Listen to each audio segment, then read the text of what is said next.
morning show right here on the Rise News channel.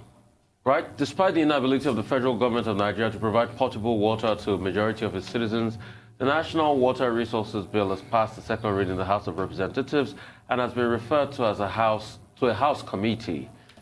At the moment, civil society groups across the country are criticizing the bill, saying it will breach citizens' rights to water and insisting that the ownership of water bodies shouldn't be vested on the federal government and that mandating Nigerians to get a federal permission to drill boreholes in homes of businesses and infringement of the inalienable rights. It will be recalled that the bill failed to secure concurrent passage by both houses in the 8th Assembly. To explore yet another perspective to this development, we're now joined by Aderonke Ige, Associate Director, Corporate Accountability and Public Perception Africa. Aderonke, welcome to the program. I mean, we want to talk about the whole gamut of this bill. We've read through it yesterday. We have many angles to it. And let me start with even understanding what this bill entails. And why is there a need for a bill like this? I thought we had a national water policy at some point in this country. Thank you very much. First of all, thank you for having me. And I think that's a very germane question to ask, and that's the very place to start from. So now, you know, water definitely is a natural resource. It is a right, and it has been rightly declared so by the United Nations. That was in 2010. And like you rightly observed also, we have a national water policy. Now, like almost every situation in Nigeria, unfortunately, you have situations where there are pieces of legislation, there are policies in place, but then you ask about the implementation, how have we fared? And you realize that it really has been nothing to write home about. Yet, you now see a situation where we want to have yet another piece of legislation or another law, in this case, a federal legislation, which is an act, and then you begin to look at the provisions and ask yourself again that are these going to be in the interest of the people? So the answer here right now, for instance, is apparent. It's a no. So we ask ourselves, what is wrong with us as a people? Can we make what we have to work already or even make them effective for equitable use of people?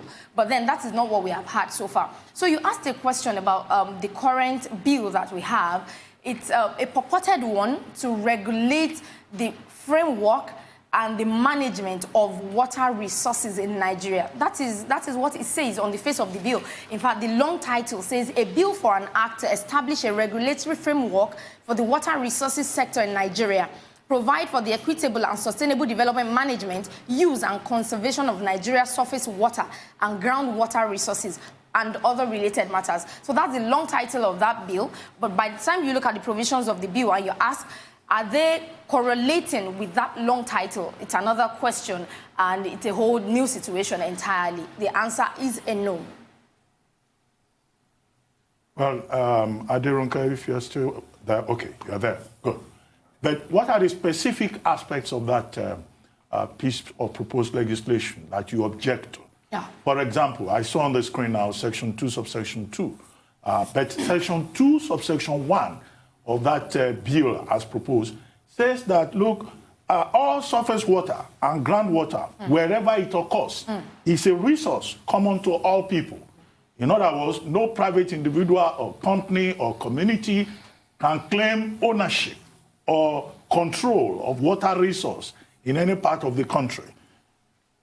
There are other sections that some people have objected to, like Section 120, Section 121, which will require you to take permission from a National Council on Water Resources that is based in Abuja. In specific terms, what are your own objections? Thank you very much. I think the one you have mentioned definitely is one that stands out.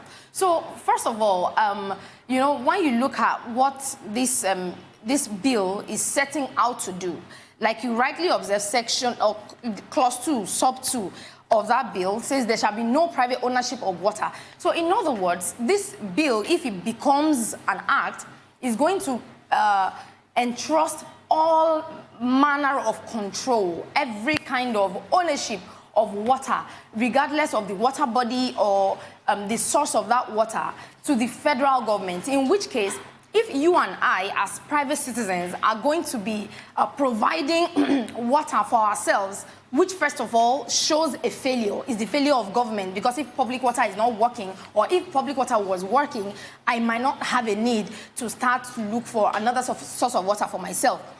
But then, that being said, it says that if you as a private citizen, if I as a private citizen is going to provide water for myself, I will not be able to do that. It imposes every form of control in the federal government. So I'm going to need a license. So for me to drill in my compound, for instance, I'm going to have to get a driller's license. And we know what it means to get licenses in Nigeria.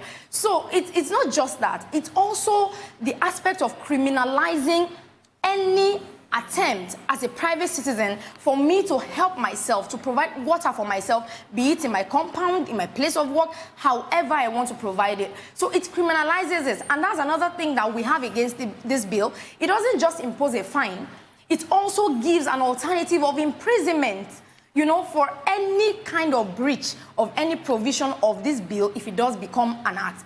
Another issue that stands out is the fact that, you know, you see a clause in that bill where the commission, that's clause 24, the commission is not subject to any form of direction. So, in other words, you can't question them, you can't make inquiries, you can't even question the activities of the commission that is directly in charge of water. The only body that has the ability to do that is the Federal Executive Council. And then we ask ourselves, what kind of outrageous provision is that? If we are a people, and as we have said, power resides in the people, and water is supposed to be for the utmost use of the Nigerian people, why would I not be able to question anything that seems controversial or that I don't understand in the works or in the operations of the commission that is directly in charge? Another thing that is of concern is the multiplicity of agencies. By the time you look at this bill, for instance, you look at clause 22, you see, yes, you see clause 22, you now see all forms of agencies, National Council on Water Resources, Ministry of Water Resources, Nigerian Water Resources Regulatory Commission, you see, you know, all of them. Now, we know about mischief, especially when it comes to legislative procedures. And this is another pitfall we don't want to fall into.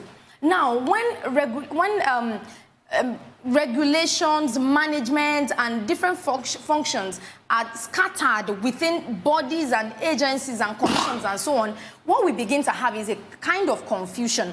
Not just confusion on the part of government or those agencies and bodies, but also on the part of citizens. For instance, I may not know who is even responsible for what, you know, as a private citizen. So that in itself is dangerous and is not something that we should hold on to. Another thing is the conditions of licenses.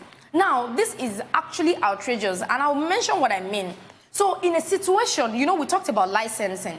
So in a situation where a private citizen, for instance, has gotten a license, rightly so, to probably, let's say, drill a borehole in his own compound or her compound, and then this agency can come on and say, you know what, your license is being revoked. And the only reason would be that you are not using water for a beneficial purpose. That is a clause in that bill. You know, and in fact, when we saw that, you know, when I saw that as a private citizen, for instance, and then when we looked at it as an organization, we said, man, this is not correct. You know, who determines beneficial use of water? So water that I have helped myself to provide in my compound as a private citizen, now I am using it for domestic purposes, and then somebody comes as an officer of the agency or commission and says, you know what, you're not using water for beneficial purpose, so we are going to revoke your license. That provision is in this law. And then we say, that is not right. There is another clause in this bill that says that any officer of any of the commissions that have been given these functions or these duties can come into your compound. It doesn't matter that they show reason for coming. It doesn't matter how they come in. Now, what the bill says is that as long as they are carrying out a function or a duty of the commission, they can enter your compound and, you know, we know how that works in Nigeria. We know the state of security. We know how things are running. So by the time you give somebody such outrageous, shall we call it, a presence in another private citizen's compound, we know what can begin to happen. That is not correct and that is not right. That's just, you know, one of the many trips that we can see in this bill. Another one would be general authorizations. In fact, let me read this out. It says that the Commission may, subject to regulations made under this Act and conditions imposed, authorize all or any category of persons to use water by notice in the Gazette. Now, our observation there is that citizens ordinarily do not need to notify the federal government or any other government at any tier with regard to water on private surface, because these are private surfaces. So, what, in a nutshell, you know, when you look at all the provisions of this bill, you see an underlying mischief. It doesn't look like something that has been drafted with the interest of the Nigerian people in mind at all. It is full of mischief, and that is why a bill like this cannot stand. The federal government cannot automatically assume ownership of all surfaces and bodies of water. We are in a federation, for God's sake. So states will no longer have such powers if this kills. Another dangerous provision that we see is the celebration of privatization. If this bill kills, water is going to become a commodity, absolutely a commodity. In other words, privatization is being celebrated by this bill, and we know what happens when the private sector takes ownership, takes over resources. Their aim is simple. It is for profit. Now, we have public water infrastructure. What are we supposed to do as a people? We have seen a situation over the years where money is not being pumped into the public sector, where public water infrastructure is not being maintained, is not properly financed. And what are we asking for?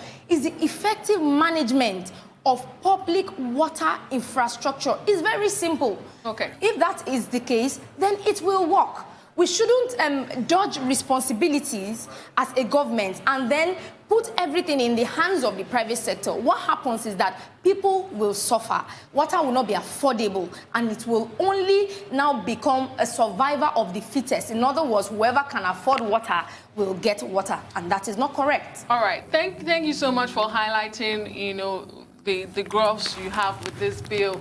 But you said it will not be beneficial to the people of Nigeria, the Nigerian people, you said.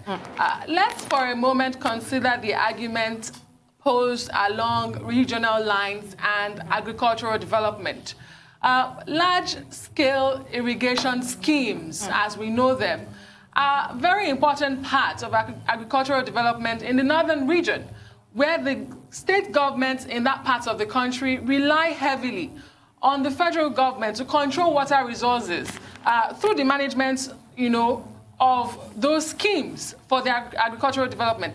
Whereas in the south here, the people see water as their own, as a means of their livelihood. And they also feel that you've taken oil from them. Now you're about to take water from them. What are your thoughts? Is there a one solution fits all when you look at all the states and these challenges of arguments posed as agriculture, the irrigation, environment, the northern, the southern region? Thank you very much. I think that argument it depends on what side of the divide you are standing. But the divides here are very clear. It is either you are for the people or against the people. Those are the two divides. Now, this is the situation. You know, we've talked about oil. We've talked about other natural resources. Now, here is why water is different. You cannot begin to control water on a general scale, and then you deprive a people of the water that is directly produced in their area or on their ground surface or any other source where they are getting water from. Now, this is why there's a solution to this, and it's very clear. It is very simple. When you do commercial activities, there are regulations, there are options, there are alternatives. So nobody is saying that water for certain purposes should not be controlled. So for instance, when you look at the private sector and how they use water and how water is being regulated, nobody so far is complaining about that. because it's for the sole purpose of business. And business is for profit making. So that definitely can be regulated. This is the same argument that was put forward when, you know, we're talking about grazing and how land should be made available for everyone who has a head of cattle, for instance, to rear and so on. And the argument was, no, that is not correct. For an average farmer who does business, it is a business venture. Nobody gives them land free of charge to go and farm or to do agriculture. So all that already is controlled. So when it is business or commercial purposes, there's a measure of regulation, and that is okay. But when you now want to go further into regulating every aspect of our human existence, what belongs to me privately, what I get naturally from my source, you now want to control it for the purpose of benefiting another set of people. That is where it is entirely wrong, and that is what it is not. That is at that point that you will say this is not equitable. So nobody is saying when it's commercial purposes you cannot regulate or manage or control. When it is private sector, definitely.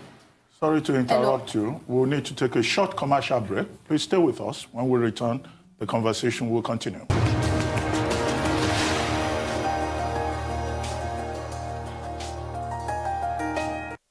Welcome back to the morning show here on the Arise News channel. Still with us is Aderonke Ige, Associate Director, Corporate Accountability and Public Participation Africa. And she's been helping us to do an analysis of the controversial National Water Resources Bill. Well, Aderonke, thank you for staying with us. Thank you. If you may just complete your thoughts before we went on break, and then Rufai will ask the next question. Thank you very much, Dr. Ruben.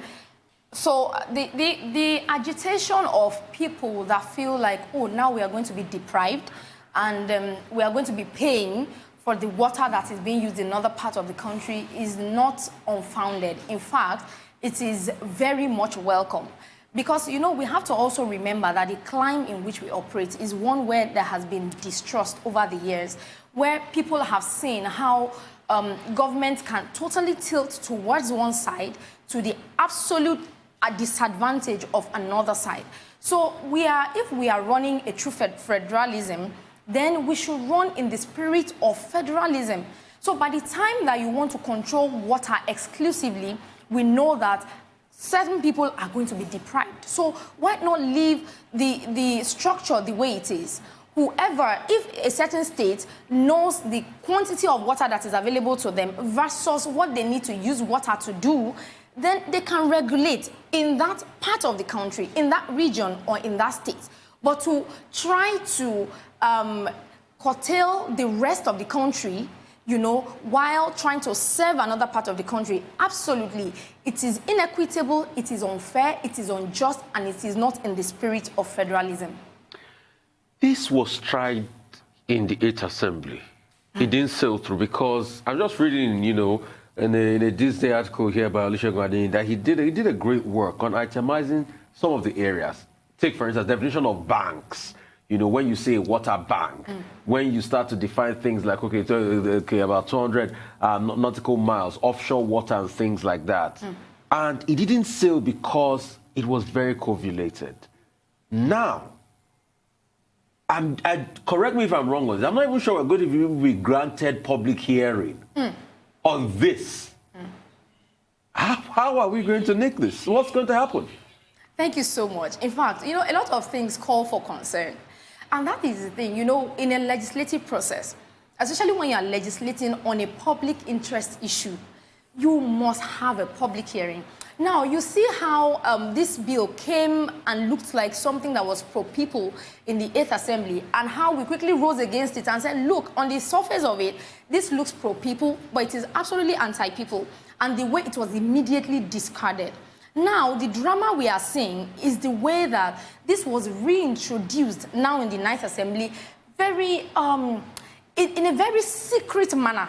So that tells you there's a motive. And now we saw the disagreement, we saw the debate that was going on. In fact, it's not a debate, it's more of a controversy than a debate of how, oh, we are going to have a public hearing. No, we are not going to have a public hearing. How can you not have a public hearing?